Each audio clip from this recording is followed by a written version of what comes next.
4, 3, 2, 1. Good morning. I'd like to call this work session of the Southampton Town Board to order on this 18th day of November 2021. Please rise if you're able and join me for the Pledge of Allegiance. I pledge allegiance to the flag of the United States of America and to the republic for which it stands, one nation, under God, indivisible, with liberty and justice for all. Please be seated. All right, Madam Clerk, would you please call the roll? Supervisor Schneiderman, Here. Councilwoman Lofstad, Here. Councilman Martell, Here. Councilman Bouvier, Councilman Schiavone. Here. All right. Is John not here? He's coming on now. All right. So would the clerk note that Councilman Bouvier is in attendance? Absolutely. All right. Let's get him on the screen here. All right. There's Councilman Sorry Bouvier. about that. I couldn't get on. It's okay. We just did the pledge, John, and we just called the roll and we've marked you present. So, All right, thank you. all right. So we are going to change the agenda around a little bit. We're going to start with an update on two matters. One, which has been a long-term problem, which is the pandemic, and the other, which was sort of came out of nowhere, the tornado that touched down in Hampton Bay. So why don't we start with the tornado? You know, in my 29 years in government, that's the first tornado I've had to deal with that I can recall. So I did go out and I did take a look yesterday, at least in the Hampton Bays area, on some of the streets that were affected. It was sort of surgical in the way this tornado hit. It was the lowest category of tornado, the EF0, but it did cause quite a bit of damage where it did touch down. Took down a lot of trees, some structural damage. One home in particular took off sort of the corner of the house. But I'm going to turn it over to Ryan and let Ryan kind of bring us up to speed on the tornado and its effects. Sure. Thanks, Supervisor. Just I'll give you all a quick rundown of what we experienced. It was actually two separate tornadoes, one in the West Hampton, Remsenburg area, and the other one in the Hampton Bays.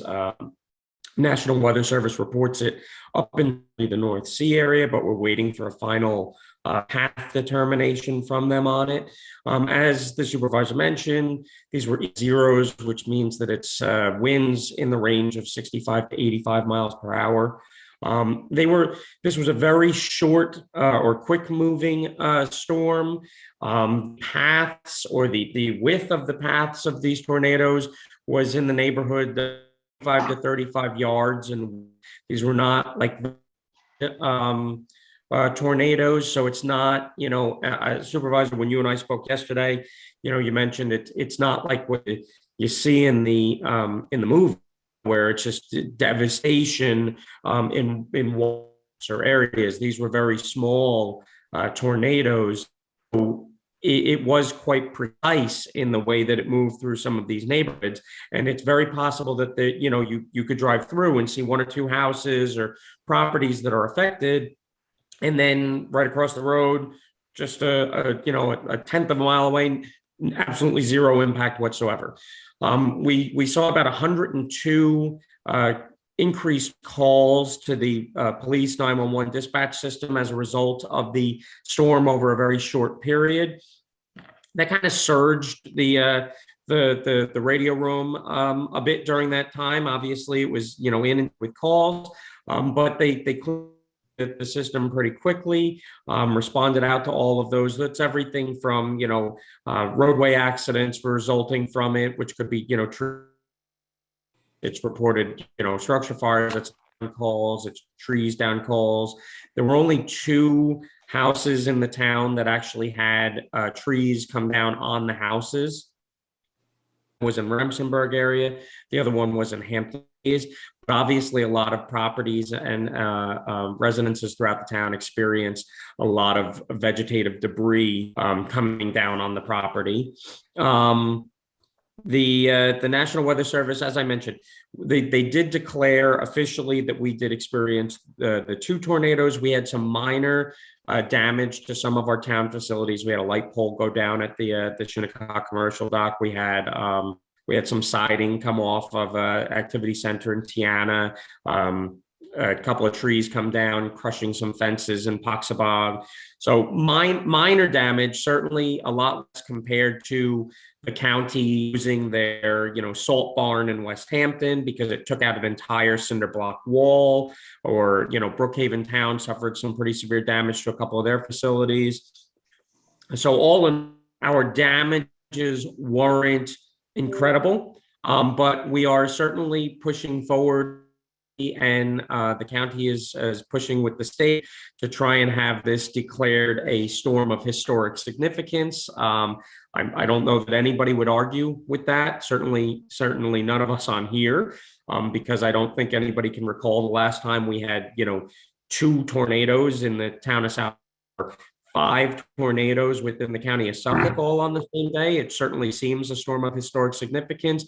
And if we can achieve that categorization, it would make us eligible for FEMA funding on some of the associated with the cleanup of the vegetative debris, any of the repairs to any municipal structures that we have to make, and it would potentially open up a window of opportunity for anybody who did experience any home damages to take advantage of some of the, SBA loan options if their damages were significant enough and the houses that had trees come down on them. Those might be the only 2.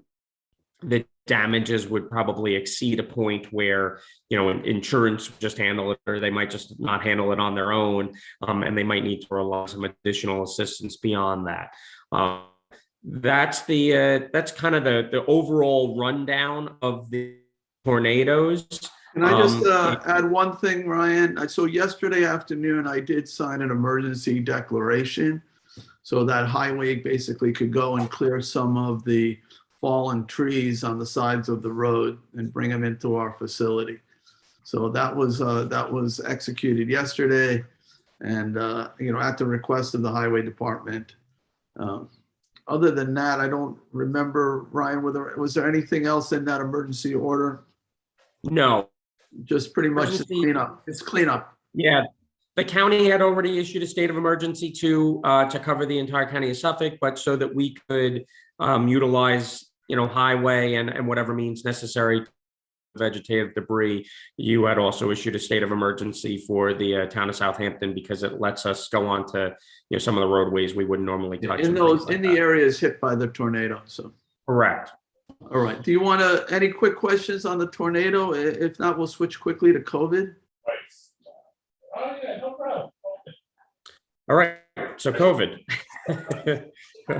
As far as COVID goes, our 3-day running average for COVID is 12.3 people per day, increased in the town of Southampton. The 15-day average is 11.5. So that means we've gone up. And if you all recall, going back maybe 3 or 4 weeks, we had actually dropped below 10. We were down in the single digits.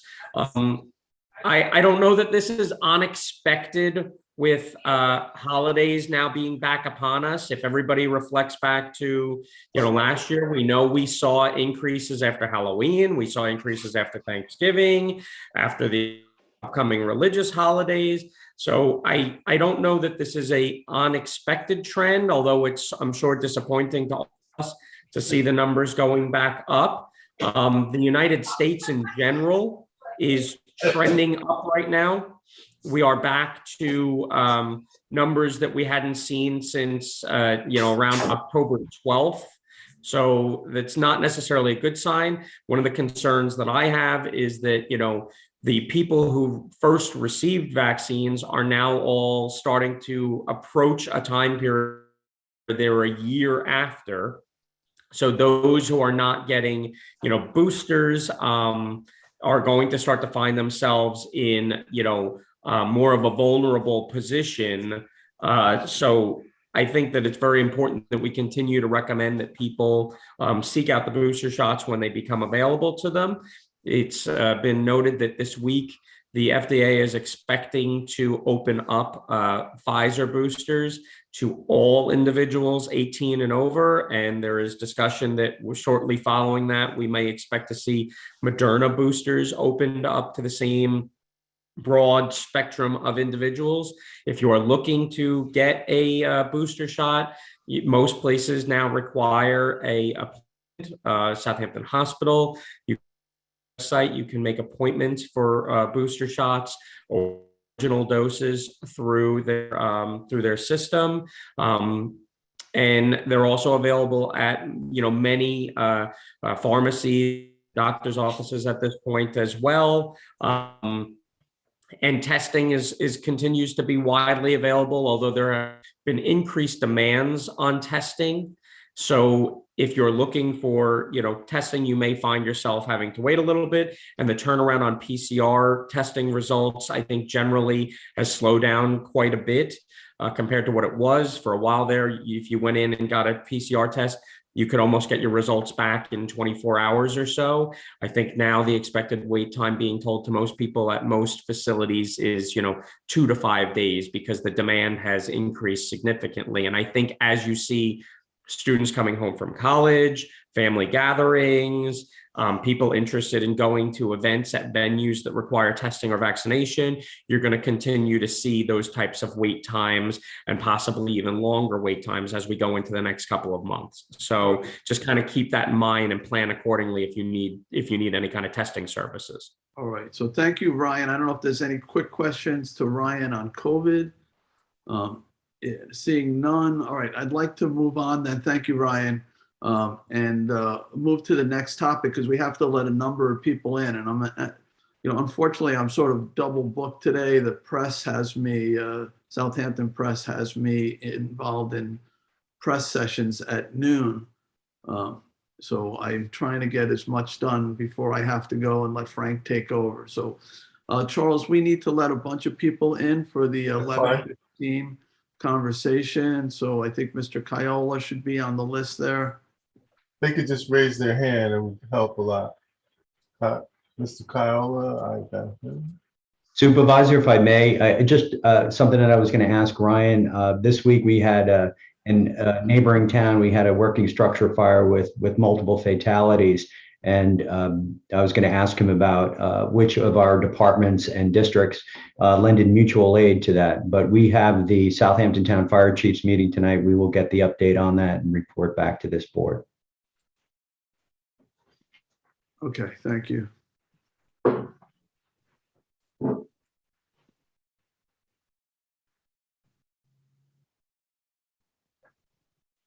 Hey, got quite a few people coming in.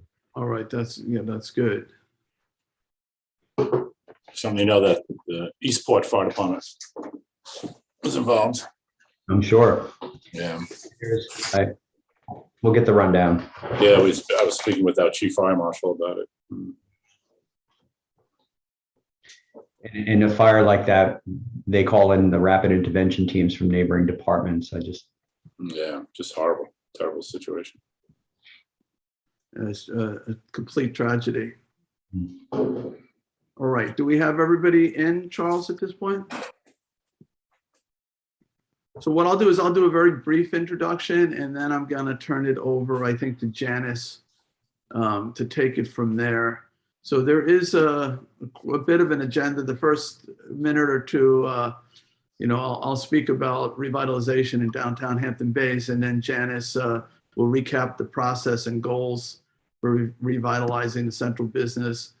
And then UDA, which is a planning firm, and Alfred Kiola, who's a resident of Hampton Bays and entrepreneur, will present some of their ideas based on the concepts that we had put in place. And then we're going to have Jonathan Keys, who's with Suffolk County, who's an expert on downtown revitalization, talk a little bit about principles of successful downtown revitalization.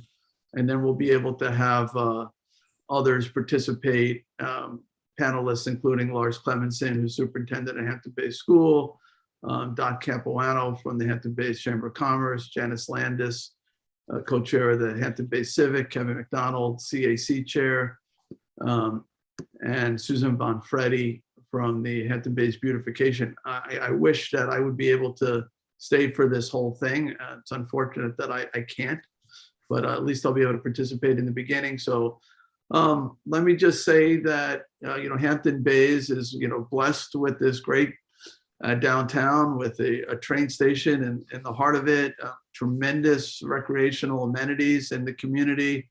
I've heard through the years that, why aren't people investing in downtown? Why isn't it more like Southampton Village, Greenport, Sag Harbor? And we've been working as a team to try to listen to the community best we can, to give it the zoning tools it needs to have the downtown attract investors, but also unfold in a way that is in line with the community as best as we understand it, the community's vision for what it wants. When we held charrettes, it was always, we want a vibrant downtown, we want wide sidewalks, we want outdoor dining, we want boutique shops, we want an aesthetic look that is like the other Hampton downtown villages. So we work with that. We put some zoning in place. As the board's aware, that zoning is no longer in place. It's something we're going to have to go back and take another look at and reapprove, or something similar to it based on community input. But with that, let me turn it over to Janice and let Janice, who's our land planning and development administrator, present at least the concept for downtown. Good morning, Mr. Supervisor, members of the board, and everyone who's participating and watching today. Thank you for having me and for doing this sort of before the year ends and winds to a close. The purpose is to kind of look at this again. And as you know, we've gone through, and Supervisor really gave us a good overview of an exhaustive process in terms of getting that downtown that's vibrant, has restaurants, shops, places to check out, points of interest, it's family friendly, and it somehow it relates to Good Ground Park, where you can get from Main Street to the park. As you mentioned, we looked at other downtowns, and we had Historical Concepts, our consultant that did the pattern book, put together a data gathering document that expressed all different towns. They went out and measured how wide the sidewalks would be, how tall, et cetera, building type, and we translated that into a code. The whole intent being to avoid, like in any place USA, franchise architecture comes our way. And if you don't have those things in place, you don't really have an argument to tell someone that they can't build, the any place USA type of building. So that ends up eroding community character. And instead, we would like to require any architecture that's built to emulate and be informed by the rich history of the hamlet of Hampton Bays and its people. So we understand about the form-based zoning code that it was annulled, and the theoretical development scenario may require further analysis in terms of SECRA. Today is more about just the overall intent for investment in the future of the Hamlet Center, as the supervisor said. And so many people are asking, what's going to happen? What's going to happen? And really what we're saying, well, what do you want to have happen? What is the vision here? And it was well put. We said zoning provides that path to achieve that vision. So the owners of these aggregated parcels, as we know, when you're doing revitalization, and we know this in Riverside, there's speculation. People start buying property and like, hey, something's going on here. I want to build something. What's happening? And so for them to buy property and invest is a good thing. There's nothing wrong with that.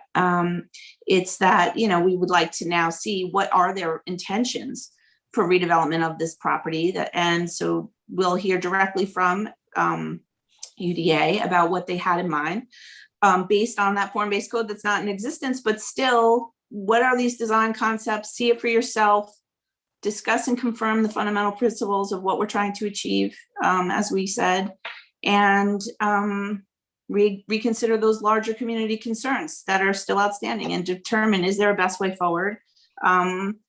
so let's just acknowledge what's still in front of us. We still have a downtown, we still have a large vacant property that someone wants to do something with. What is that something? That's really what we're trying to do. And I think that, we can't entirely see the future of everything and we don't know what's going to happen. But if you set it up right now, it will stand the test of time. So it's really up to you on how that will be. And I think that, we have a great opportunity here. So without further ado, I'd like to introduce Alfred Kiola and Steve Outerman, Barry Long, Greg Small from downtown Hampton Bays. Hi, guys. Alfred Kiola here. I don't know if I have visual capability. I don't have a button to turn on and off, but I'm prepared to see you all in face to face, but here I am in any event. If you can hit start video, I think somewhere on your control panel. Oh, okay. Oh, it just popped up on the bottom. Got it. Okay, great. Good morning, everyone. Good morning, Al. Good to see you all. Yeah, I'm very excited to be here. I want to thank you all for giving us this opportunity. I think, Jay and Janice expressed accurately, sort of the framework for where we sit today. This is a really long time coming for me. As you know, I'm not just a potential developer in Hampton Bays. I'm an advocate and a resident. I've been in Hampton Bays for, in my family for over 40 some odd years. You may know my uncle as having done the zoo on Lynn Avenue there for so many years. He passed away a little over a decade ago, as is my father, but his son still has the property, improved it, tries to have some of those animals every now and then, but that's all on the fun side. We've lived down the road from him, also in a family compound. My mother, my sister, my brother, we all go and we love it out there. We think it's one of the best Hamptons in all the Hamptons, but somewhat forgotten. And maybe just an instance of circumstance, obviously not intentional. It used to be a vibrant share town, share house town, which had its pros and cons, but not really what we want for such a beautiful community to be overrun during the seasons and stuff like that. So we took care of that. And then little by little, the town grew other more diverse residents, and we're trying to find a feasible, sustainable way to move forward and to enhance what we have. I know there's a lot of concern about disruption. What are we doing? Is it low income? How, like crazy ideas.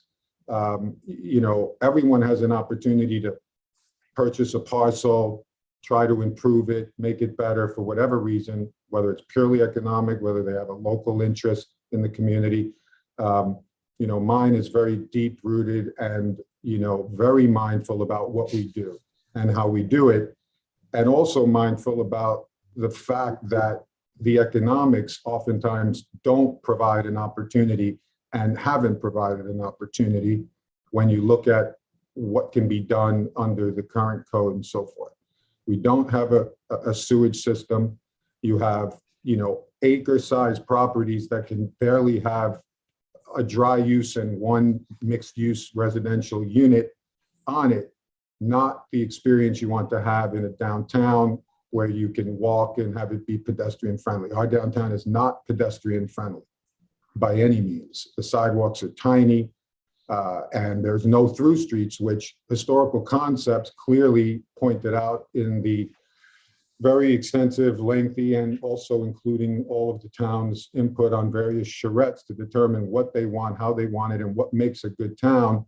And all of these conduits and walking streets and things do. And we're a train with 2,000 feet from one traffic light to the other, right? 2,000 feet, barely, a little less, 1,900, or maybe Jay knows 18 something. I think you called me on that one time. That said, we need to have a grid. We need to have wider sidewalks. We need to have local shops that we can have an experience around. We have no Main Street. We're one of the biggest commercial, but we have autos, nail salon, all the stuff. You get in your car, you drive, you get out, you go to the store, maybe the one next to it, you get back, you go home. There's nowhere where you can walk. You'll have a hardware store. There'll be 200 feet past a parking lot with distressed storefronts that then leads up to a series of buildings with storefronts that have a 5-foot sidewalk. You know, and most main streets in other towns aren't on Montauk Highway, but we do endeavor when we consider how to make this corridor better to set the precedent in wherever we create a north-south connector from Montauk to the park, which has been our goal. Another story, not to have a 10, 12-year project go unrealized because of bad access or not enough access to that beautiful asset, the park that we have. That said, you know, these north-south thoroughfares create pedestrian-friendly, more vehicular circulating effect, so you don't have the choo-choo train and so forth. So these are things that we considered very deeply over the past 6 years. And a lot's happened on the town side to try to create something that is viable and correct for the town. We'll always have hurdles, existing hurdles that we inherit. Do they become our, you know, problem child? We always try to mitigate, but we're not generating. So we're mitigating and enhancing is our approach. So, but back to the economics, the only, you know, it's not economically feasible because the density can't be what is appropriate for a mixed use downtown. There's no flow. So you have sparsely laid out stores, no ability for any sort of investment because it just doesn't make sense. So I think the recent study we've done on the sewers plays a big role in giving us one opportunity to be able to at least improve and have the economic viability to do so. I commend the town for offering those grants, facade reparations. I don't see many people taking it. I heard someone was recently, that's amazing. 15,000, 20,000, fix your facade. Well, you know, we condone that, and we hope that, you know, once a sewer district does become established, that people will then connect into that to get rid of all the sludge that's existing under the current, you know, section of road there on West Montauk Highway. But Alfred, you do have actual, you know, your design team is here to show us what you had in mind, right? Yes, I know. Okay, I just want to keep you on track in terms of time. He's getting there. I'm sorry for that, but I just wanted to really set the stage for what this is. The punchline, let's get to that. And if any of you would like me to, you know, speak with you further about perspective in what we considered while going down this path, be happy to. But the punchline is that we looked at this zoning code, and I'm going to turn it over to Steve in a minute from UDA, and we created what this zoning code allows. And you'll see an image of what that looks like. Just Al, for clarification, you're talking about not the current zoning code, but the form-based code. The new overlay code that's been since. Right. Because I think it's really important what you're pointing out as somebody who is a businessman and investor, that the current zoning is a disincentive for investing into the community, and that's sort of why it has. Well, clearly it's a language. It's a non-starter. A, because it's not enough flow. B, because you could do on all that assemblage, you could do big dry use retail, and you'll have these plopped in structures. That's what's permissible now. So it's languished, downtown has languished for years without investment.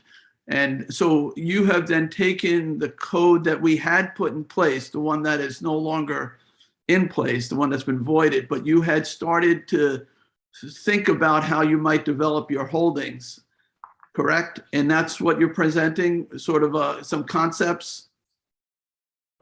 Sorry, you cut out for me. I may have. So you had taken the zoning that we had put in place, the one that has been set aside or nullified, but you had started planning, is developing some concepts as to what you might develop under the zoning that had existed. Correct. We took that exact overlay and developed a massing and a detailed study in terms of street types that were at our disposal under the code. You know, different areas where retail, you know, along the park was and different. The whole massing is exactly what is permissible under this new zoning overlay that we could have if it goes through. So I'd like to turn it over to Steve to just take us through, Steve, Steve. Thank if you don't mind, Steve Ottoman. Janice, could you just tell us what designation is currently in downtown Hampton Bays and when it was formed, when it was implemented? It's the Village Business Zoning District there. And if you look at the 1970 master plan, that lays out all the different districts that we have and what they are, then the table of use regulations goes into their uses and densities and things along those lines. But they all came initially from the 1970 master plan. And then, as you know, we've come up with new zoning codes like HOHC or things like that, where they're different, new types of codes. But VB is from the 1970 master plan. Okay, thank you. Sure. Can we get Steve on? Thank you. Good. Yes, good morning. I'm going to share my screen right now, hopefully.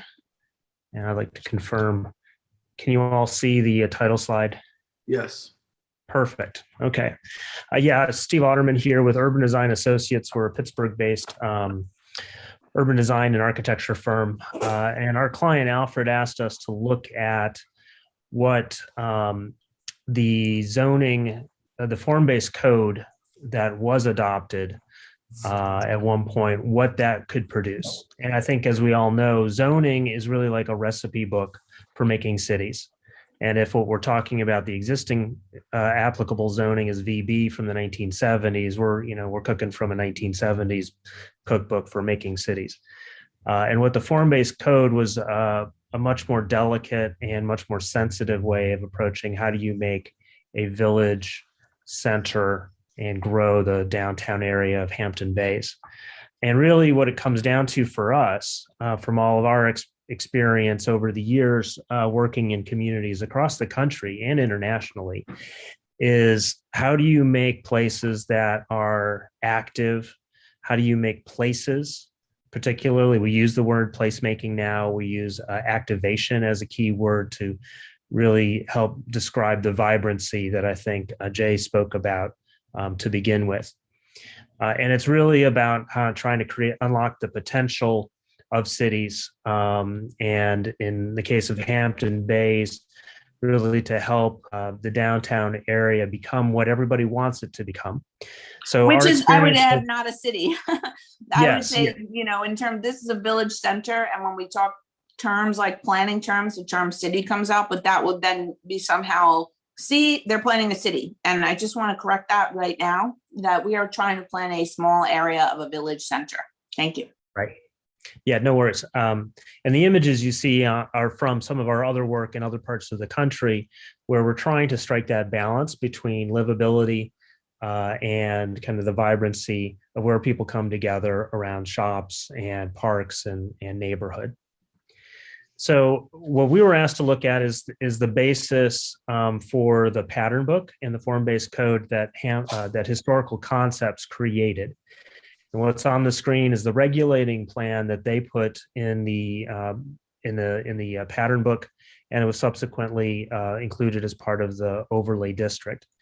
And so you see Montauk Highway that's traversing from west to east here, as that's the street labeled B. That's through the center of downtown Hampton Bays. The properties that Alfred has interest in are on the north side of Montauk Highway, and you see that there's some future potential street connections that are labeled here. The one labeled A is actually the kind of neighborhood Main Street, village Main Street, that connects Montauk Highway to Good Ground Park here on the north side. But there's and the pink colored areas were really the kind of shops and retail center for the downtown. The areas shown in yellow here are more residential neighborhood that could help support that village center. So the area that we were tasked to look at conceptually includes that connection from Montauk Highway to Good Ground Park along the Main Street. It also includes that southern frontage of Good Ground Park, and then parts of the neighborhood that could fill out on the backside of the Main Street.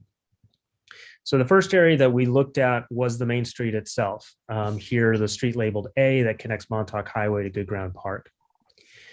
And both the form-based code and the pattern book begin to describe what that should look and feel like based on all the community input, the measurements that Janice mentioned, that historical concepts made of the peer cities that we like aspects of. And they came up with things like the street section of how that street should operate, both in terms of vehicular traffic, slow speed, one lane in each direction. This is not a through street. This is a shopping street that would have diagonal parking on it to support those visitors going to the shops, but then a much broader sidewalk and landscape zone, seating areas, and so on, that would allow for that walkable shopfront activity on the street. So this becomes a shopping street, a pedestrian street. The buildings on either side help frame that street with retail shops on the ground floor, residential or office above. And the form-based code goes into even describing the types of buildings, whether they're 1, 2, and 3 story, how the parking is arranged, how they should look and feel and relate to the street. So we take this recipe and we said, well, what does that main street look like if we follow the code? And then what that tells us is that it's a street like this with broad sidewalks that people can walk up and down, visiting the various shops along the way that are all occupying the ground floor spaces. The sidewalk and the landscape and seating area are wide enough that we can accommodate outdoor dining, which clearly was something that the community was looking for. And certainly, even before COVID, we realized that outdoor dining is something that people are attracted to and desire. It's even more important now that we have those outdoor opportunities. The landscaping as well as the parking help support the walkability and allow people to get here and get out of their cars and walk comfortably up and down the street. The heights of the buildings, 1, 2, 3 stories, help create that environment, comfort level that people are seeking in the street. And this is that connection between Montauk Highway and the park. Now, the plan calls for that Main Street activity, some of those shops to go actually front on the park. At the end of Main Street, it's supposed to turn and provide some activation. So where the red circle is where we'll be looking next. And kind of what is that relationship? Because on one side of the street, you have the park. On the other side, I just lost his audio. terminates and begins to transition into smaller buildings, into more residential, and the form-based code prescribes exactly how that's accomplished.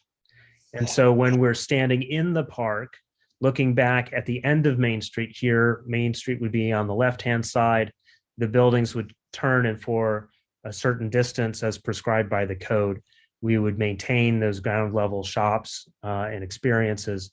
But those buildings are now facing the park and helping support activities in the park. It's giving residents greater access to the park and connecting the Main Street to the park itself. And that, we feel, it makes a lot of sense, and it certainly begins to make the park more public and more visible, easier to access and easier to use.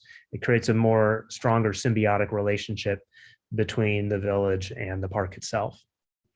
It also helps us get eyes and activity so that we can make sure we have the right things going on in the park. It helps make it feel safer for everyone.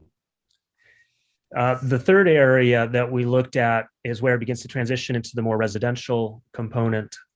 This connecting street C and B is part of that. And in that area, again, the form-based code and the pattern book both prescribe what those buildings should look and feel like.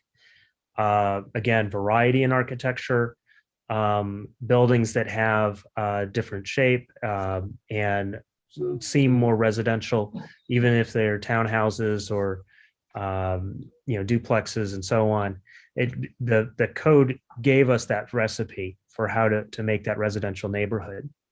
And so when we're in that neighborhood, we begin to see how the architecture is reflecting that of the wonderful homes in Hampton Bays, with the materials and the styles of building, the roof forms and roof shapes that reflect the residential character that everybody loves, that exists today, but we want to continue to express and build as Hampton Bays continues to evolve. And so we recognize that the code described the shell, what the forms, it's literally a form-based code. So it describes the form of the neighborhoods, the form of the buildings, how they relate to the street, how they relate to each other, how they look and feel. And so we're just following that code recommendations that were in place and saying, what does this result in? We feel good that this matches not only with the existing architecture and character of Hampton Bays, but also helps build on it in a way that's positive and meets the expectations that the community had when they participated in the charrettes, when they told us and told historical concepts what they wanted Hampton Bays to look and feel like in the future. So we're feeling very positive about it. We think that this is very doable and attractive, and we think that it follows the recipe that was put out. We look forward to being able to do it, but as was mentioned at the beginning, the code is not currently enforced. The VB district today does not allow for this type of development. And so we would like to see that code be reenacted so that a project or an initiative such as this could move forward. With that, I'll hand it back to you, Janice. If there's any questions that anyone may have, I'm happy to respond. Thank you. I think you just have to stop sharing. Yep. Great. There we go. I ask a quick question. In the residential portion, really throughout, somebody questioned the other day the maximum number of stories. The maximum stories is 3.5. Is that correct under the code? Is that Janice or Steve? Yes, and you're correct. The form-based code, as it was adopted, had a 3-story limit to kind of where the roof begins. There was a possibility of doing a step back and essentially it looks like a 3.5-story building. What we were depicting, say in that last slide, was a portion of a building could be 3 stories. Everything that we showed was within the form-based code envelope as it was adopted. And if you look at the pattern book, you'll see a number of the examples, photographs, and the other peer communities that were looked at and admired have buildings that are 1, 2, and 3 stories and above. So that half story is like a cathedral ceiling or a loft area. It's not habitable, right? It's not.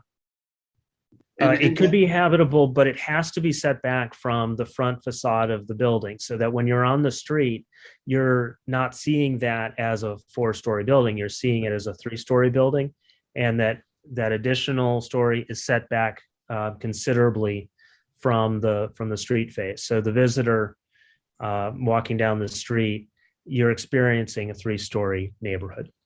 Okay, and some of the downtown was limited, I think, to Genesis. Was it 2 stories in certain areas, 3 stories? How did that work?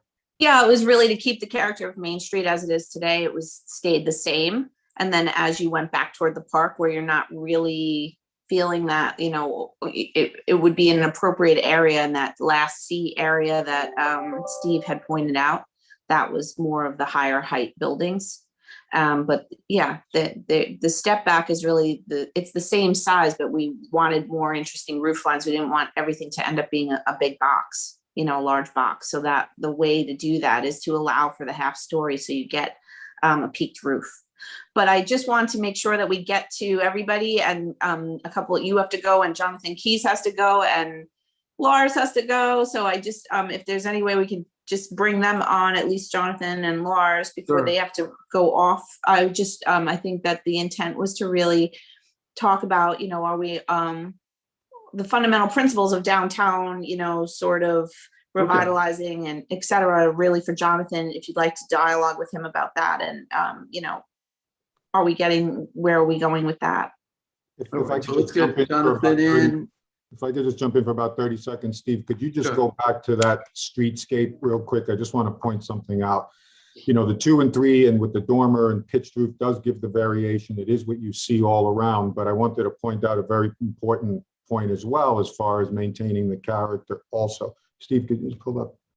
Yeah, Yeah. do you want the No, residential? the type A street, which we, which is the 2-lane, yeah.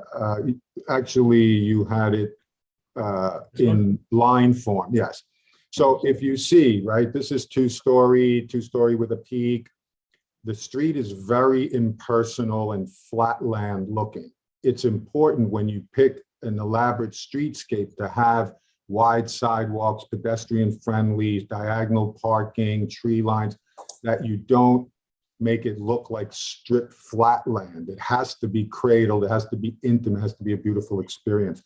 And it lends itself to the very difficult, if you start crimping from what is actually everywhere else, you're only hurting the viability of the project and the ability to create an interesting roof line. With that, I'll pass it back. Thank you. All right, were we able to get Jonathan in? I see Lars is here. Welcome, Lars. It's coming Lars Clemenson in now. is superintendent of Hampton Bays School District.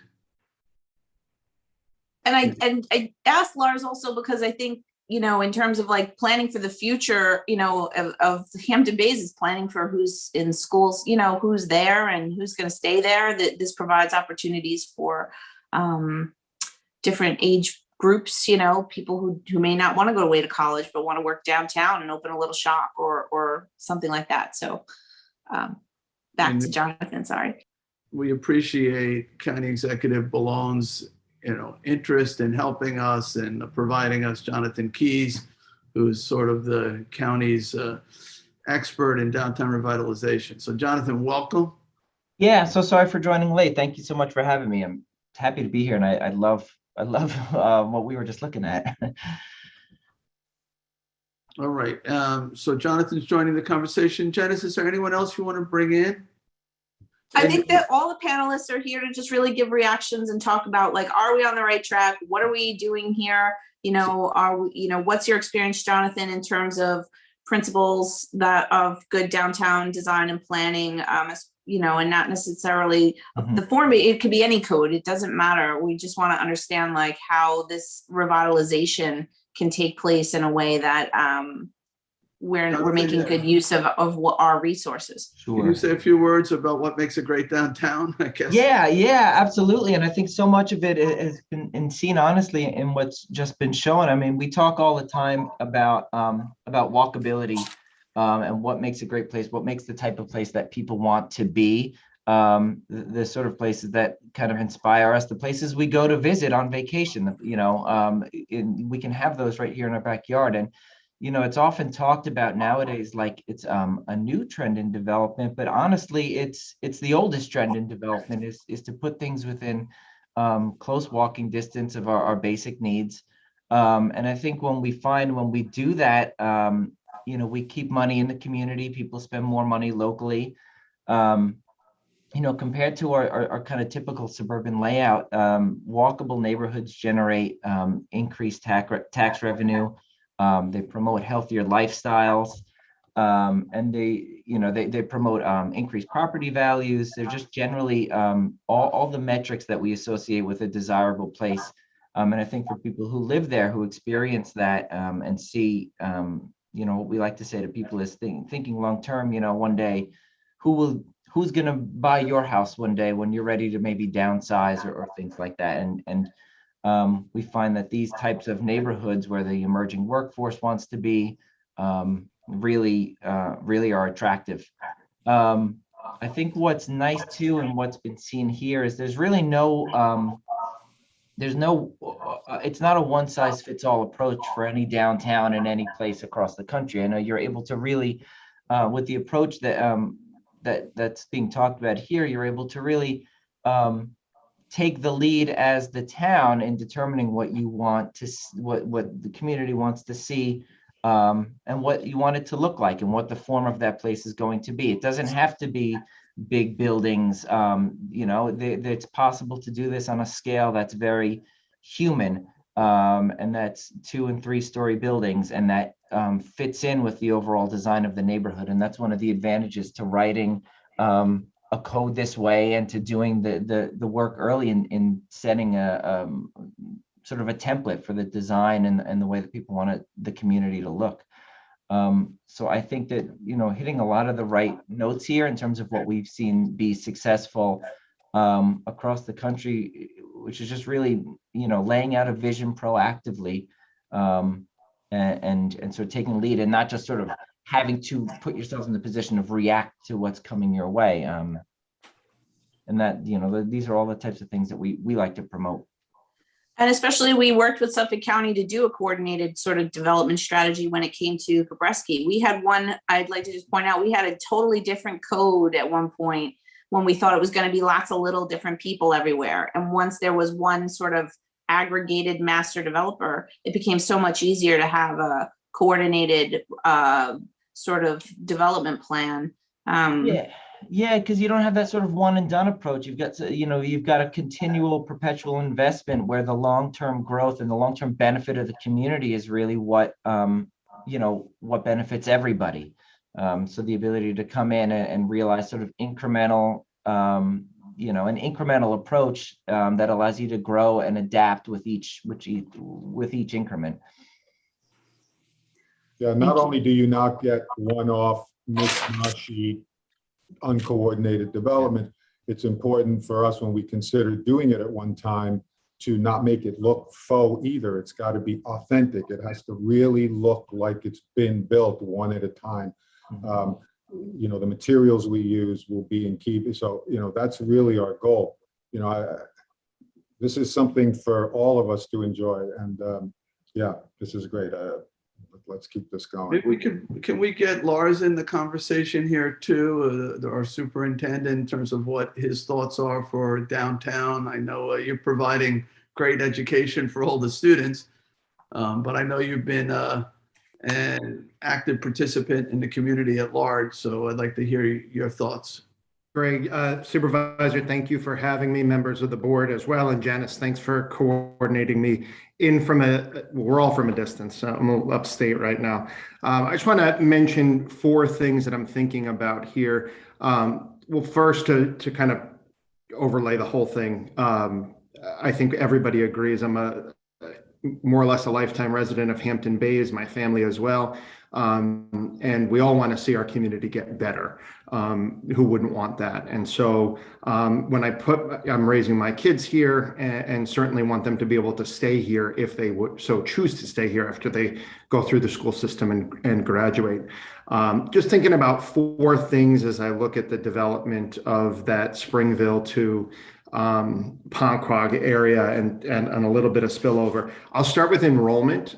So Hampton Bays Schools enrollment has always been, or at least for the last 20-25 years, has been a key talking point around school budget season and around planning seasons of facilities. What are the enrollments? Currently today we have 2,032 students, which is basically in line with where our projections were, a little higher than we thought we'd be this year. We did not see the large increase in enrollment due to COVID from New York City that some of our neighbors in Southampton town did.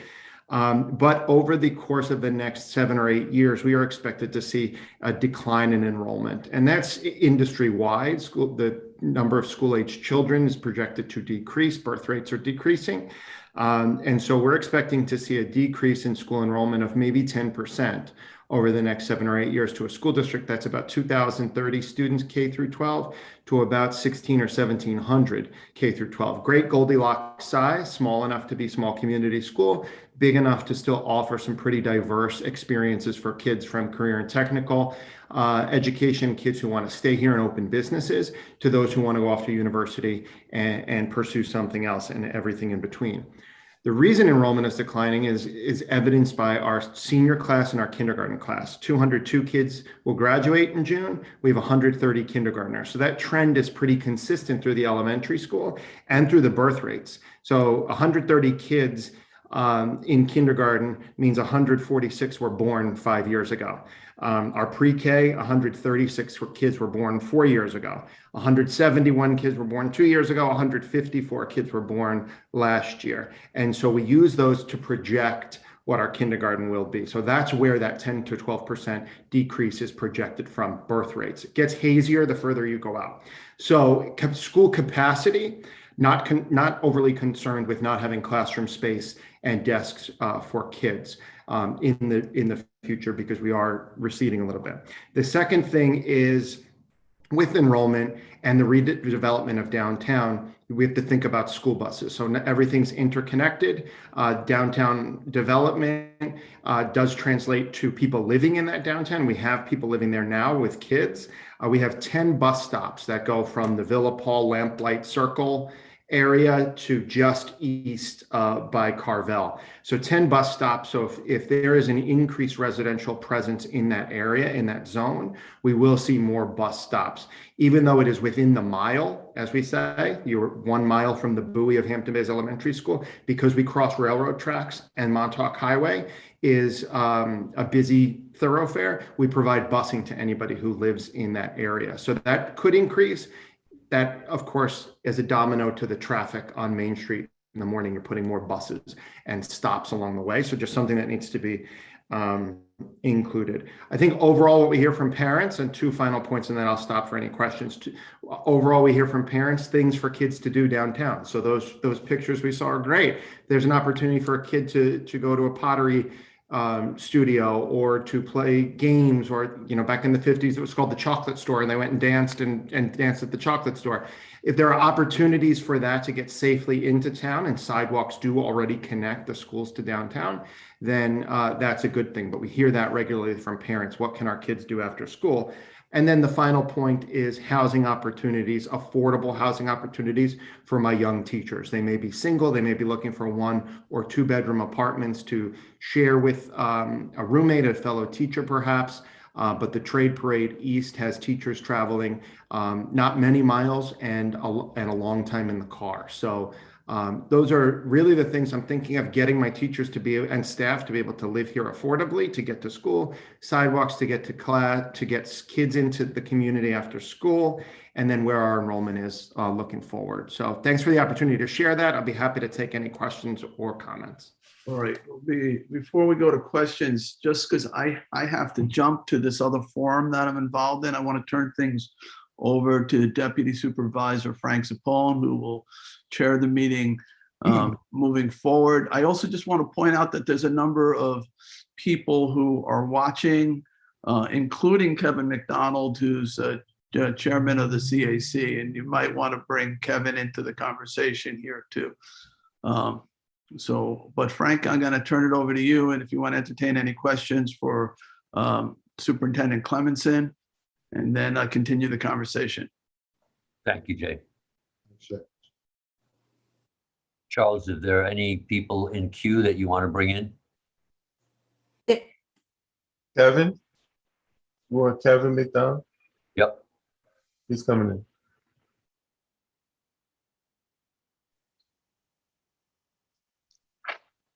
Also, Janice Landis from Civic, if that's possible. That I can do. And I don't know if Dot Capuano was able to be here, but Lars, you'd kind of have 2 hats as far as this chamber. And if you had any comments related to the chamber's position, that would be useful at this point too. I think a I general don't see comment Janice Landis. General comment from the chamber is businesses want to see a walkable Main Street redeveloped as well. Janice or Frank, you also have Susan Bonfretti, I believe. I don't know if she's in the queue or not as well. I believe she's here. So we also, yes, I'd like to also point out we have Susan from Hampton Bays Beautification. I don't see her name unless she's She's Robert Gassman. Did you get that, Charles? I see Robert, her She's here. under She's- Robert, she's under Robert Gasman. I see the frame there. Janice, I can stick around for about 5 or 6 more minutes if there's any school-related questions. he's not in the Yeah, queue. so before we move on to Kevin and other guests, is there any questions for Lars Or Jonathan also, or Jonathan? We don't want to forget Jonathan. just in terms of these are our two that have to go right now. So I'm sorry. There's Thank you for Susan. staying I so see long. I Susan. appreciate Sure, it. I'm so I sorry. did have one question for Jonathan, and just a quick answer. You know, these kinds of things evolve over time. Oh, yeah. Can you give me a sense of the time on a typical plan like this to evolve to what's envisioned? Yeah, I mean, that's an interesting question. I think, there's so many factors that can come into play. I think we're in a particularly interesting time right now on sort of catching the upswing from the way that the economy's been over the past year and a half, hopefully. I think from what I will say, I agree with this. From the initial vision that's laid out, there's always evolution. That's what I was talking before about the sort of incremental, the ability to address each change as it moves incrementally along. But if there's a vision and a will and a consensus, I think the ability to move quickly is always beneficial to try to get momentum going, and just try to get stuff happening. I think as what we've seen is that the more of these that are successful, the more other downtowns start to look around and say, I really like what they did there. I want to see that from my community. Only I would change this, I would change that. We want it to be, tweak it a little bit so that it fits your specific place. But the success can really breed success. Okay, thank you. Sure. Lars, again, thank you for your comments and being part of this discussion. Stick around as long as you can. You're always welcome. Thank you. Kevin, we'll cue you up next if you have any comments with regard to what the presentation that was made. Sure. Thank you. Thank you for the opportunity. There's a million things racing through my head with part of the discussion. So I have never seen some of these images before, and I'm reacting to them. And there's a couple of things. The integration of the park and the rest of Main Street was a core reason for the support in the community to actually get the park acquired and then, developed and designed by, a top flight park designer, and getting the nearby and adjacent development to enhance the park and to enhance the park experience, where the sum of both events, the development on the north side of Main Street and the park itself, is greater than the sum of its two independent parts, is a key vision and concept that was imagined at the time when we were making the case for how important getting both sides of Good Ground Park access road right. I think what was presented is hands down far better than what would otherwise be built under the zoning code, and that is what we typically see happening up and down Route 58 in Riverhead. And everybody would say that's wrong. That's the wrong direction. That's not what we want. So the challenge for the community, and this is a process question, and I don't know if it can be answered now or it should be answered later, but the process question is, how does the community move forward past where we're stuck to resolve some of these issues in a sort of a conversation that doesn't result in mass acrimony and chaos like a cable news interview. So I think people of goodwill need to figure out how that can be made to happen, And I want to thank the town board for the effort to be, obviously this begins the conversation, right? So I think this is helpful. I think it's constructive, and some of us all have to figure out how do you move forward from here. And I appreciate the opportunity and the beginning of the dialogue. Thank you. Thank you, Kevin. I think you've posed the right question, and if I don't want to speak for Janice's intent here, but I think the purpose is to begin to catalyze the conversation that would lead to some of the answers to the question that you just raised. I think that's the intent here. Again, I don't want to speak for Janice, but It is the intent. The intent is, what do you want to see? Okay, if it's not this, then what is it? And then how do you get there? That spectrum goes from nothing. I don't want to see nothing. I want to see absolutely nothing to I want to see the whole thing happen. So there's something there between nothing and something that we're trying to get to.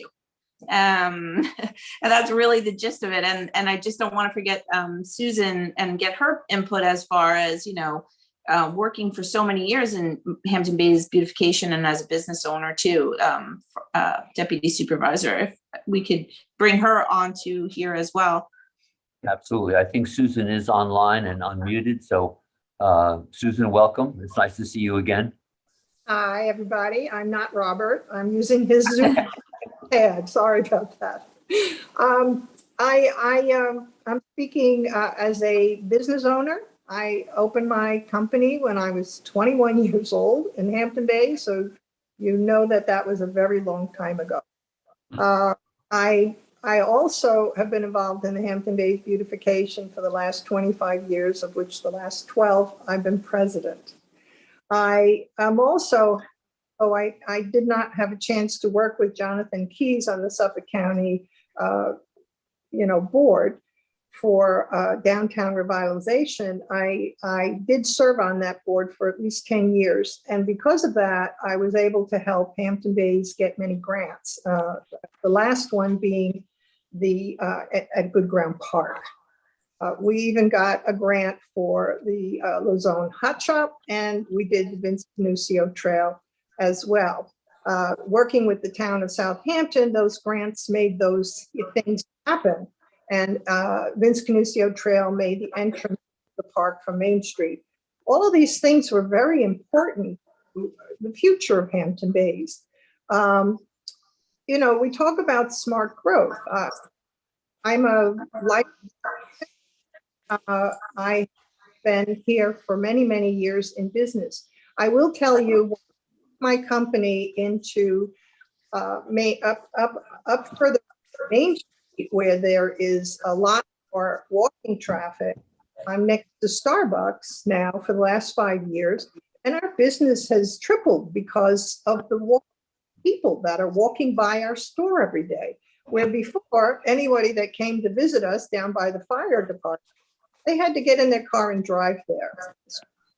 I see this walkability issue as extremely important. And the fact that you're going to have a new Main Street to speak of, that'll be wide sidewalks, benches, and outdoor cafes. I mean, this is not going to happen overnight. We're talking a 10-year period here, I'm sure. But at least if we can go in that direction, I'm very much in favor for it. And I was on many of the committees prior to this, including all the charrettes, all the meetings, and I was always in favor of it. And I was very disappointed when form-based code was revoked. Thank you, Susan. I just wanted to make a mention that that one of the grants that you referred to for Good Ground Park, Jonathan has been particularly helpful in getting us to move that along. So the bathroom is in place, but we've had some hurdles to overcome with the paperwork, but Jonathan's been a big help. So thank you for helping us get the grant. And Jonathan, thank you for moving the process along. Yeah, my pleasure. It's an incredible project. I drive by every time I'm out there. I love it. I'm very Yeah, I think we all are. Any questions from the board members for Jonathan or Kevin or I'm not going to call you Robert, for Susan. I don't have a question, but I think a lot of our speakers kind of hit the nail on the head about going out to the public and talking to the people of Hampton Bays once again, and kind of letting them know what the process was and how this form-based code was developed. I think that's important, and then maybe recreating the charrette process of presenting the form-based code. And if there are any changes, the public should absolutely have the opportunity to suggest changes. I think that we, the town board, I'll just put myself there, is that we waited too long between the public creation of this form-based code and when we actually tried to implement it. So I think we have an opportunity here to really engage the people of Hampton Bays, to ask them if this is what they want, or what version of this do they want in this in between time, I'll call it. Thank you, Councilman Scavone. Anyone else comment or question? I have a question. Will we be able to see the photographs that UDA presented at another time, or is it going to be on the town's website, or how can we take a look at those diagrams, because I've never seen them before? Janice, do you want to, we could make them available through the town's website. How about just that small PowerPoint? Is that available? Would that be okay? Just the presentation you did, Steve? It's up to you really if you want to share it or not. We'll pick some nice shots to give you guys to put on, depicting what this code could provide, for sure. Thank you. Alfred, if you can provide that, then in a PowerPoint format, then we could easily find a place for it on the town website where community members could access it and begin to get acquainted with those images. Sure, not a problem. Happy to. Janice, anything you want to add in summary at this point? Well, I think just that, we understand that this is not a code that's in place at the moment, that we have more to do. And we are trying to fine tune what that, something is. We see that we have someone who is here, who owns property, who wants to develop it in a certain way. There's only so much time you have before, they're just going to come in for some other change a zone or something else. You know what I mean? Like, wouldn't it be better for us to be proactive here and not just let it languish on again and let something, take place before we're all not here to see it. So that's really the goal, is to see what that something is. And we keep working at it to understand that, because the complaints haven't gone away. People still say, well, there's still nothing to do and we still have nowhere to go. That hasn't changed. So we want to get to somewhere soon. So can I just make a suggestion? I'm sorry, go ahead, Susan. Just very quickly. We've been through this process before, the New Place Inn and down by the canal. And I have to tell you, I don't know anybody that isn't impressed with how that has turned out. The Canoe Place Inn will be open this coming June. It will be a place where we can all go and use it. And they will have restaurants, they will have a bar, they will have a cafe. And I'm really looking forward to that. So if we can just keep that momentum going and get our downtown in a better shape, that more beautiful, I think that would be a wonderful start for the next generation to enjoy. Yeah. Thank you, Susan. Kevin, go ahead. Yeah, just real fast.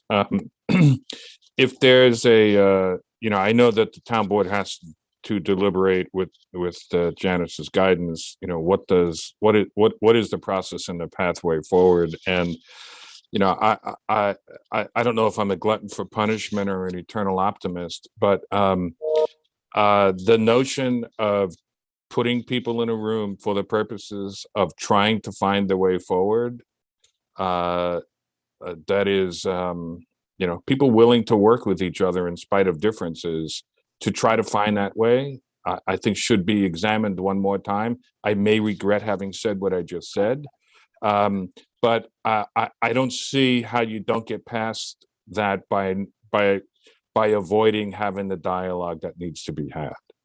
And that may be difficult. And there, clearly, Hampton Bays has the highest percentage of interesting characters in all of the town of Southampton. But nevertheless, that's what we probably have to do. And I just ask you to consider, thoughtfully, what's the most inclusive process to use the winter time to try to get past where we are.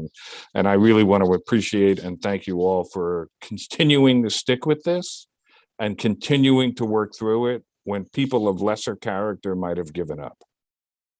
Appreciate that, Ken. Thank you, Kevin, for that. And just two comments that I wanted to add. One, I want to share a message that Janice Landis from the Civic Association sent, that she's for some reason not being able to get through, but she indicated that to thank everyone and think that this meeting is an important first step, which underscores what you're mentioning, Kevin. And I think in terms of conversation, having been with many of you through the process of conceptualizing and then opening Good Ground Park, we find that images like these help advance the conversation, because too often code is an abstraction to those of us who are not in the planning field.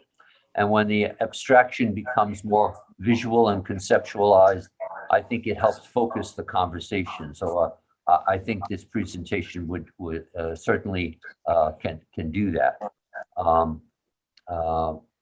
Other than that, I don't have any additional comments. Janice?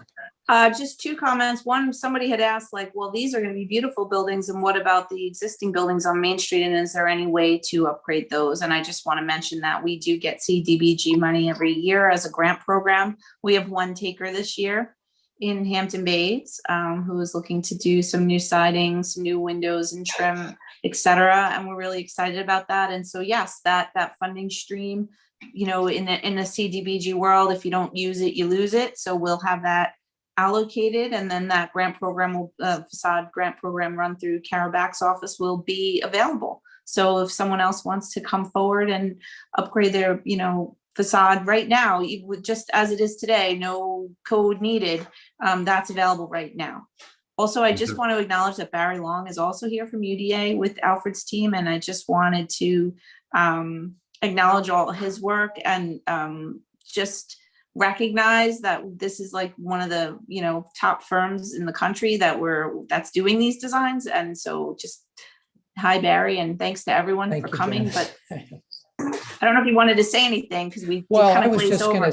We've been working out on a Long Island for, it seems like, about a decade now. And I would say, related to this particular topic, which is Hampton Bays form-based code and pattern book, Steve and I, we didn't develop this, but we do this kind of thing. In fact, we just did one for Riverhead, and I just say three things quickly.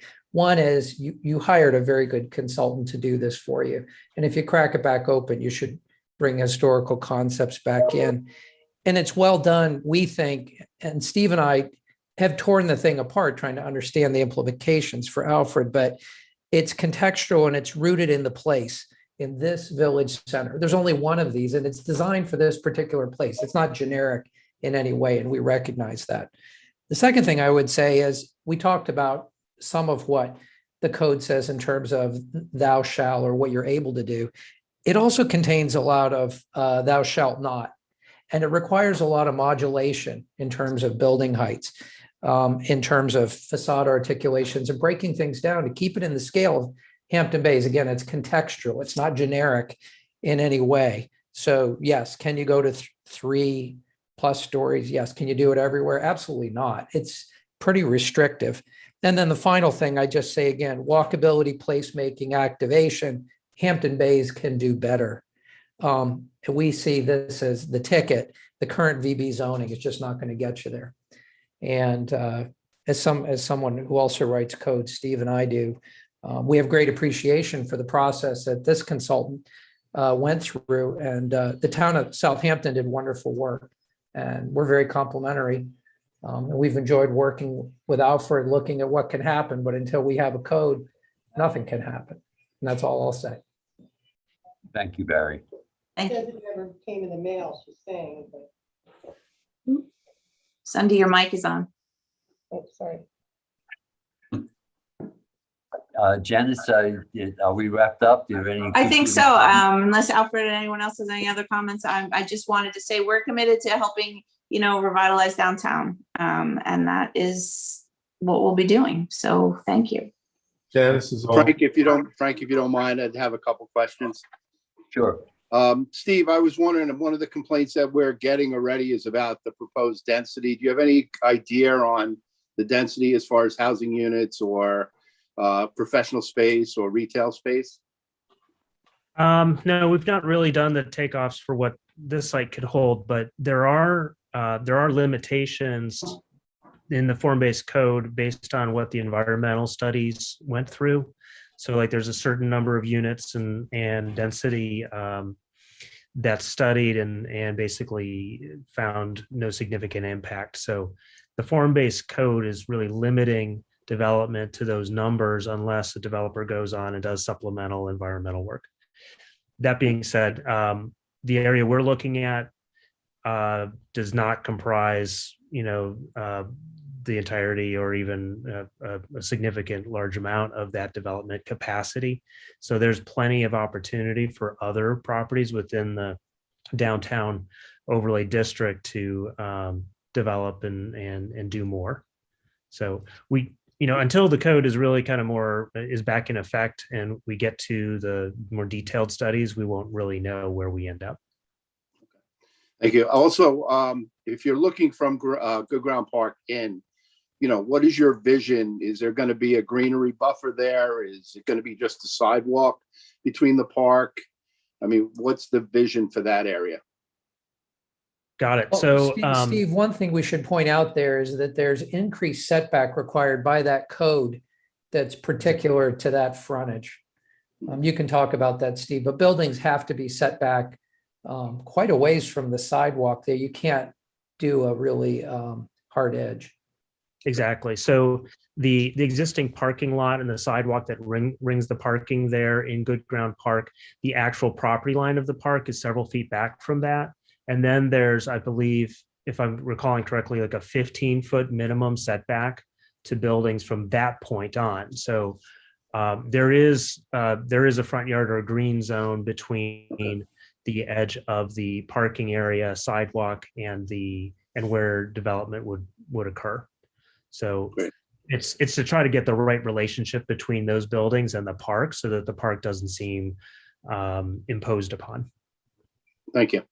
And the last one I have is for Mr. Kiola. If you could, I'm going to put a plug in for some space for a Chamber of Commerce booth or, office, maybe a youth center, and take the vision down the road for a performing arts center, please. Something that would really bring people to downtown. Would love to discuss your ideas on that further. Thank you. Thank you. Rick, thanks. I actually have one last quick question. Right. So another one of the issues that came up was this 3-story versus 3.5-story versus 4 stories.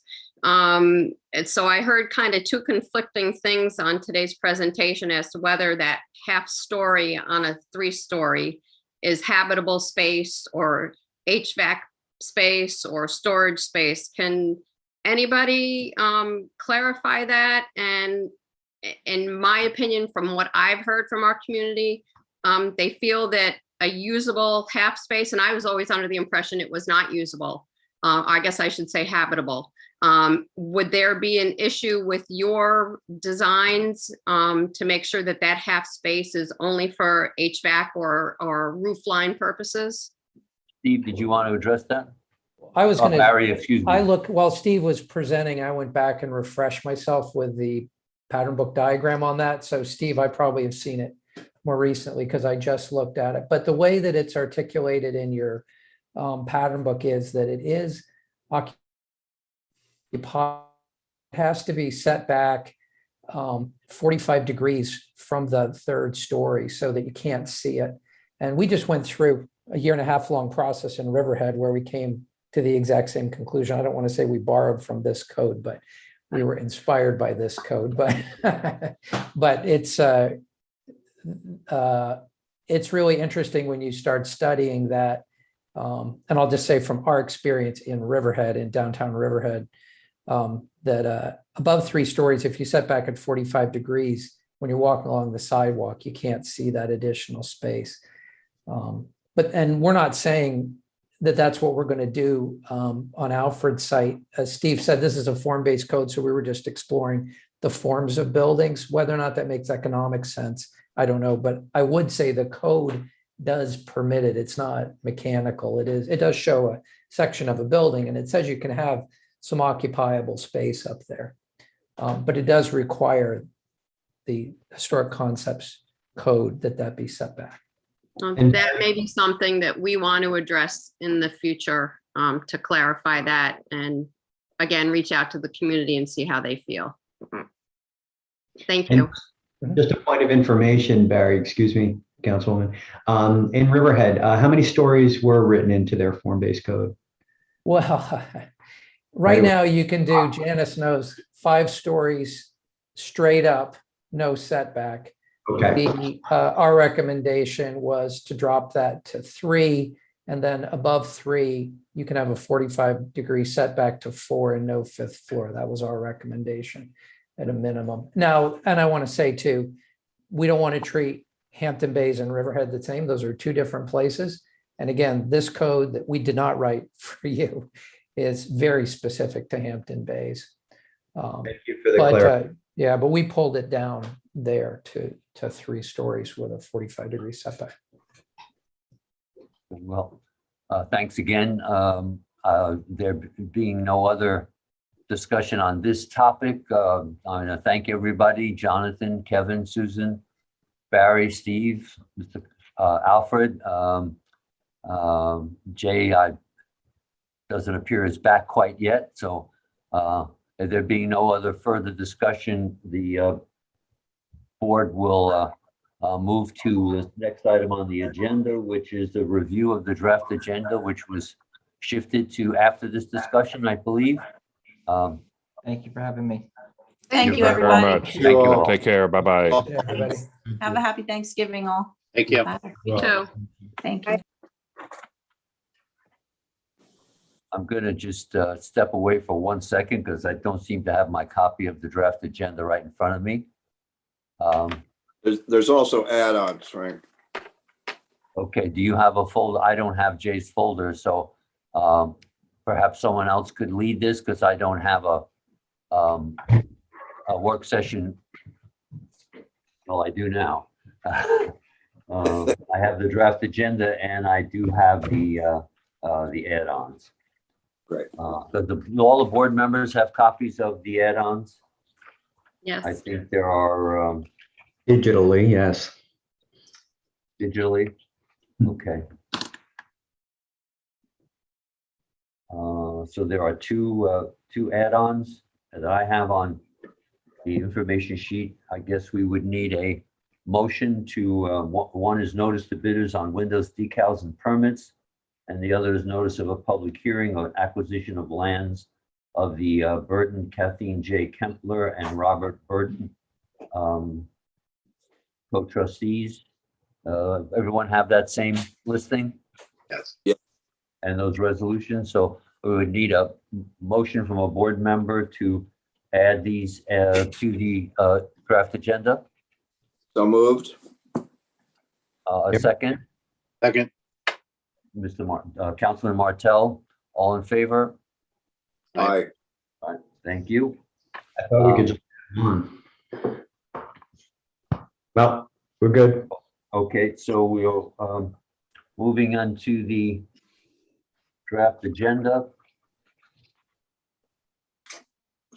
We have scheduled for the next meeting on November 23rd. That would be Tuesday of next week.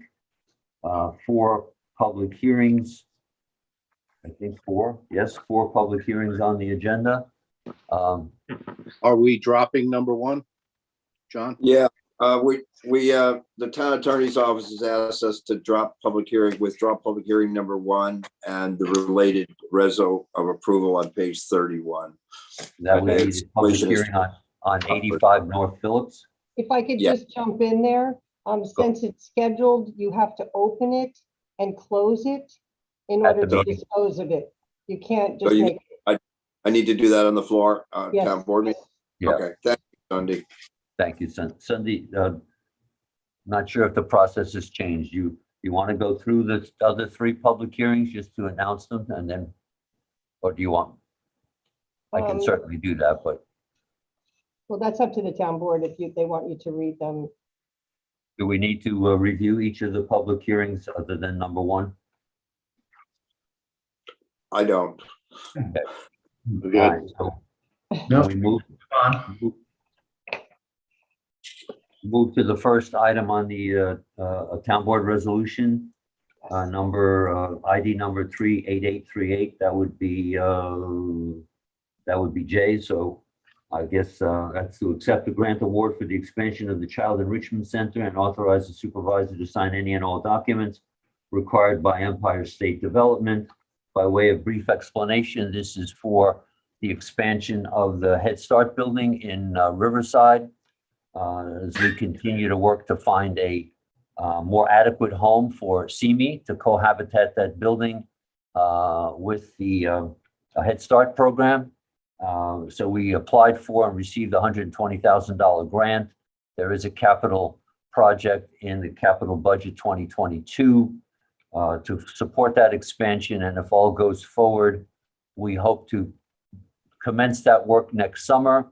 But CME, based on the first phase of this, is prepared to begin to offer programming in about 1,000 square feet of that building in January of this year. So this is keeping that effort moving in a positive direction. And this is to commensurate with the work that we already did on the building to accommodate them, correct? That's correct, Councilman Scavone, yes. Sunday, I'd like to be added on this resolution, please. Certainly. So would I, Sunday. Thank you. Okay. Thank you both. Next item on the agenda is ID 38853. Appoint Epic Insurance Brokers and Consultants as insurance brokers for the town. Town board resolution ID 38836 is to authorize the change order for mechanical portion of the town hall HVAC improvements. Town board resolution 38850.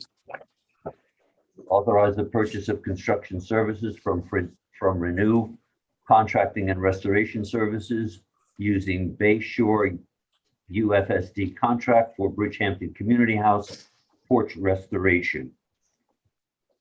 Town board resolution ID 38842. Authorize the supervisor to sign any and all documents with New York State Department of Environmental Conservation, for Brownfield cleanup program. This is additional work that needs to be done at the Damascus landfill. In addition to the cleanup program, when the DEC is needed to do work at that site, as is the case throughout the state, they charge the town for the work that they do. And this resolution is to cover some additional costs that the DEC has incurred, which the town is responsible for reimbursing them for. The next resolution, Councilman Okay, Town Martell. Board Resolution 38833, authorize the supervisor to sign a 2022 contract extension with Dom's Lawn Makers Incorporated for tree and stump. Town Board Resolution ID 38834, authorize the supervisor to sign a 2022 contract extension with Pavement Services Incorporated for engineering service to be provided to the Highway Department. Town Board Resolution 38813, authorize the supervisor to sign contract extension with GM Deggy Incorporated for vehicle, fuel management system maintenance and installation. Town board resolution ID 38753 authorize the supervisor to sign contract extension or extensions for embroidered and silk screen clothing with J&G Awards in Sports and New York NYS Industries for the Disabled Corp. Town Board Resolution ID 38837 is to authorize supervisor to, oh, I'm sorry. Sorry, thank you. Town Board Resolution ID 38809 is to authorize the supervisor to contract extensions for hardware and various items for pickup. Town Board Resolution 38837 authorizes the supervisor to sign the 2022 Community Development Block Grant Project Description Forms. Town Board Resolution 3835 authorize the supervisor to sign 2022 agreement with Penflex Incorporated for the Defined Benefit Services Award Program. Town Board Resolution 38832 authorize the supervisor to execute a 2022 contract extension with Aquarius Capital Company to provide actuarial services to the town. Town Board Resolution ID 38816 to authorize the supervisor to execute a 2022 contract extension with Johnson Electrical Corporation to maintain and repair traffic signals within the town. Town Board Resolution 38841 authorizes the supervisor to execute a 2022 maintenance agreement with Tracker Software Corporation, FKA Business Management Systems Incorporated, for PubWorks software for various town facilities. Town Board Resolution 38797 authorizes the supervisor to execute a contract extension with Univar USA Incorporated for the supply of liquid caustic soda. Town Board Resolution 38815 authorizes the supervisor to sign a contract extension for bituminous concrete and bituminous materials with East Island Asphalt Corp.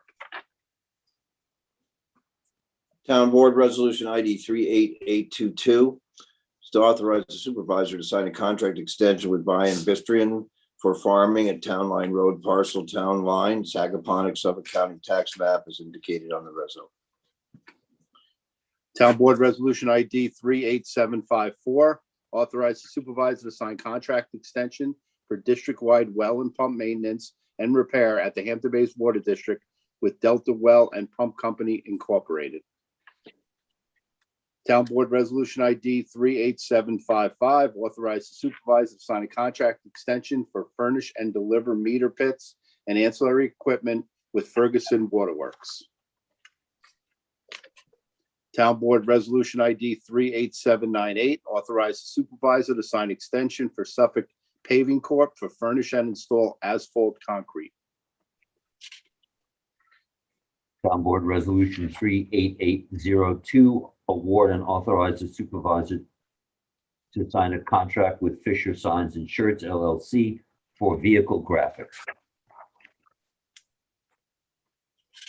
Town Board Resolution ID number 38854 authorize the town comptroller to purchase the necessary property, casualty, auto, and liability insurance policies.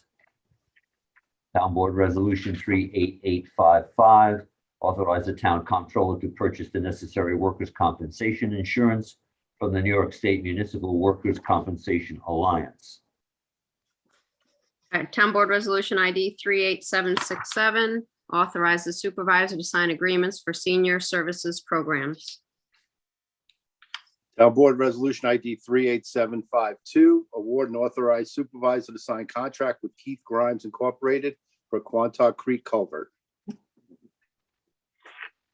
Town Board Resolution ID 38823 award and authorize the supervisor to sign a contract with Ramball for the preparation of a climate action plan within the town of Southampton.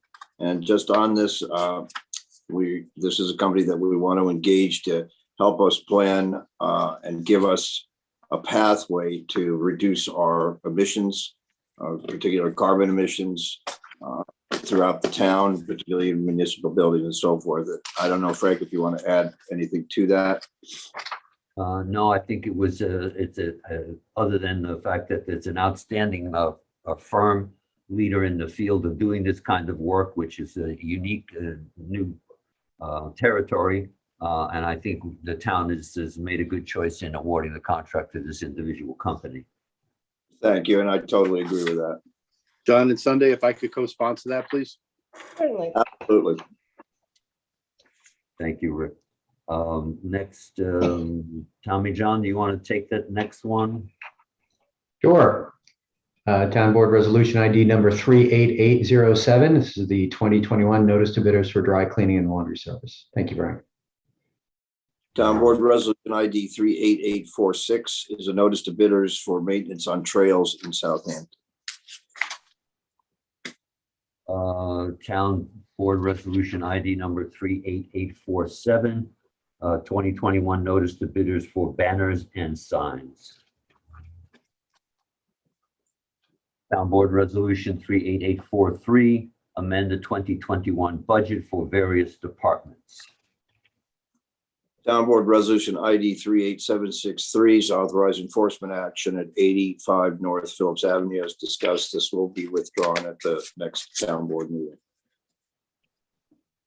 Town Board Resolution 38820, notice of adoption enacting Article 14, Cultural Resources Protection Overlay District of Chapter 330 zoning of the Southampton Town Code.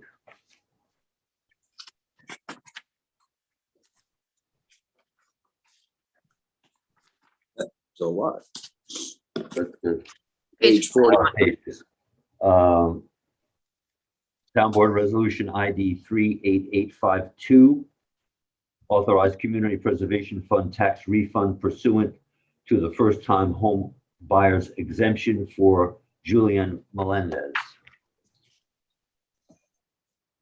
Town Board Resolution ID 38857, accept resignation of Alexander Romanich, heavy equipment operator in waste management.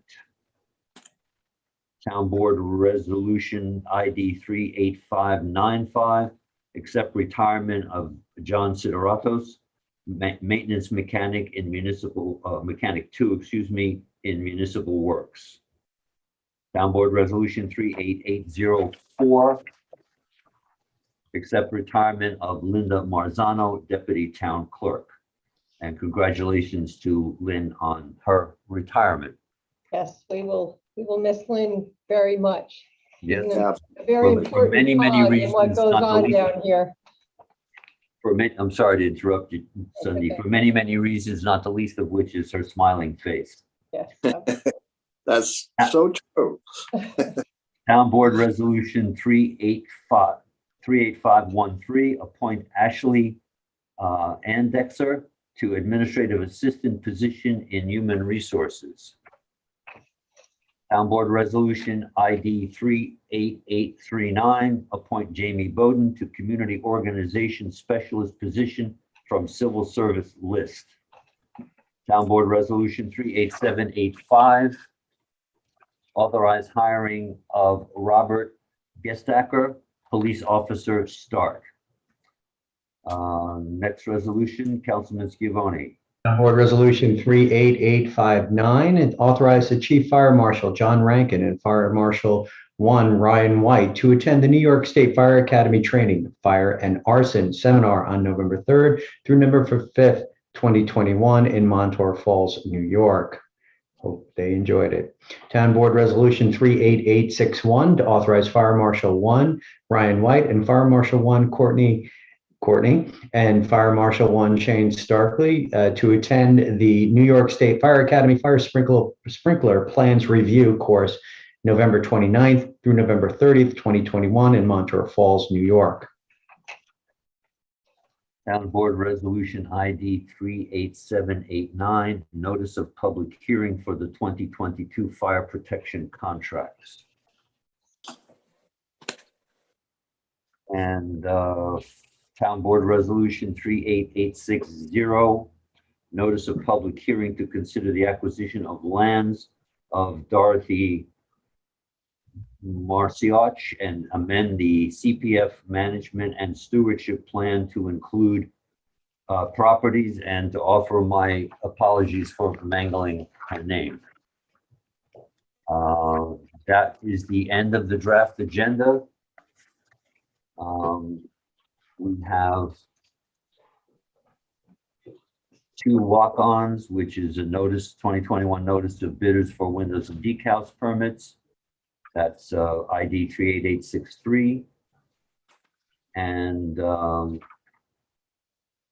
ID 38865, notice of public hearing of the acquisition of lands of the Burden, Kathleen J. Krempler and Robert Burden as co-trustees and Robert E. Burden as sole trustee to amend the Community Preservation Project Plan and the CPF Management and Stewardship Plan.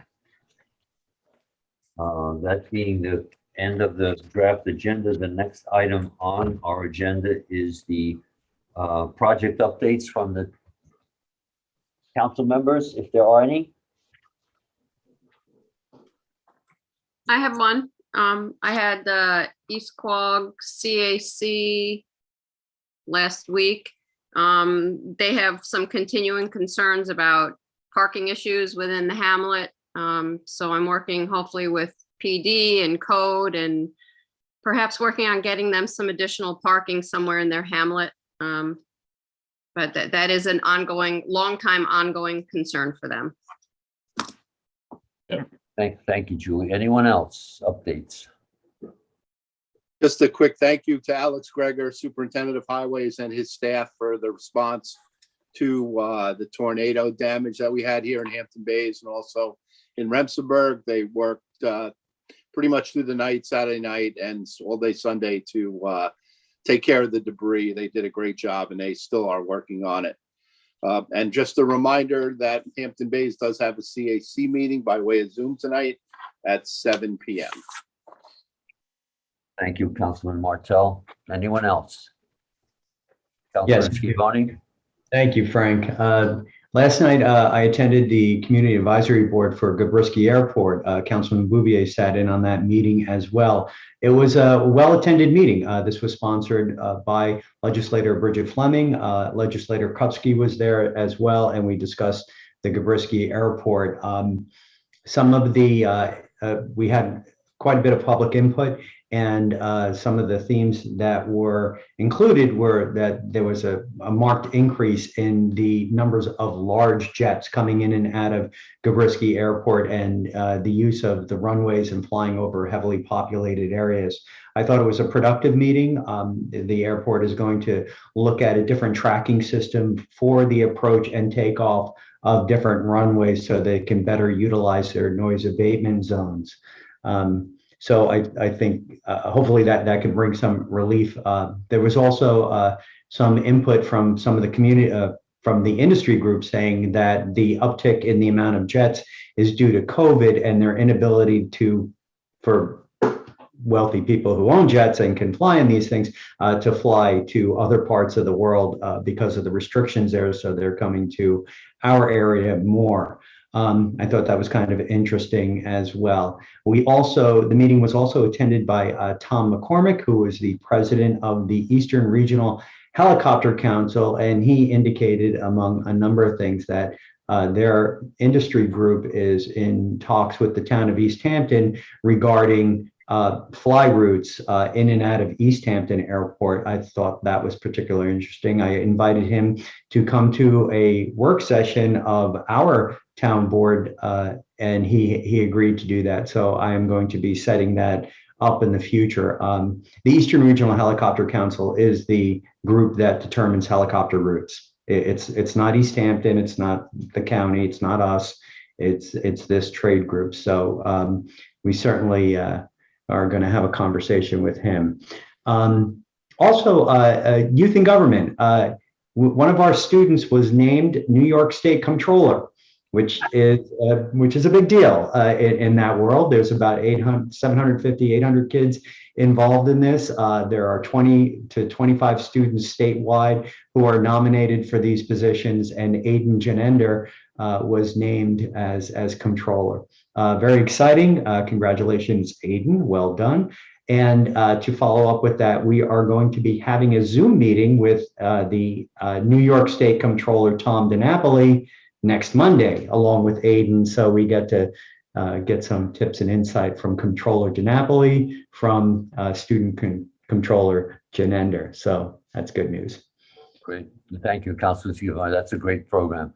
I just wanted to add one thing which board members are aware of, that the town is in receipt of a little over $1 million grant from the Environmental Finance Corporation, which is a state agency, which will go to reimburse the Community Preservation Fund for some of the funds expended with regard to the East Quogue Water Quality Project that the board approved. It seems like recently, but it was back in 2019 when that program was approved. We were able to, with that fund, connect about 117 residents to public water and extend mains throughout the community so that other members who are still using well water do have greater access to public water in the future. So that grant was announced this week, and hopefully before too long, as they say, the check is currently in the mail, but it has not yet arrived on our doorstep. But that will go directly to reimburse some of the $4 million that the town board allocated for that project, which did come in somewhat under that budget. So I wanted to make sure everybody was aware of that. And thank you for the support for that program. If there being no other updates, I'll need a motion from one of the board members to. Frank, one thing I did want to add to Councilman Schiavone's report on the Gabrisky meeting. It was well attended. I counted about 85 people. I think there were well over 40 speakers. One thing that's interesting, I just want the community to know, and thank the community for coming out in the western part of the town here to speak, was that it was an interesting conversation in a comparison to the Naples, Florida airport and doing noise abatement studies.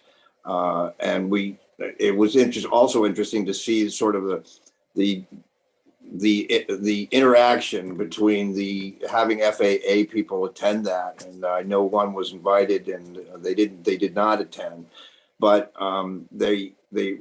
I think we got a semi-commitment from the Gabrisky airport manager to do a Part 150 study that would help us determine the noise abatement, the noise issue at the airport. But that also is important because it leads to potential funding for sound abatement for residents and things like that. So I thought it was a very, very productive meeting, and I was extremely impressed by the community that turned out. Not just we had people from Riverhead, we had some people from the North Shore.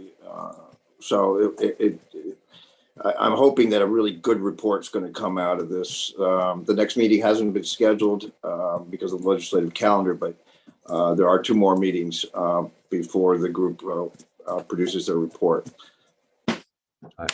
Thank you for that, Councilman Bouvier. There being no additional updates, I need a motion from a board member to adjourn to executive session, which will convene at 2 p.m. And the board members, I'm sure, have dial-in information for that meeting. Is there a motion? Could I just point out, I'm sorry, Frank, could I just point out that there are 2 executive sessions with 2 different access numbers?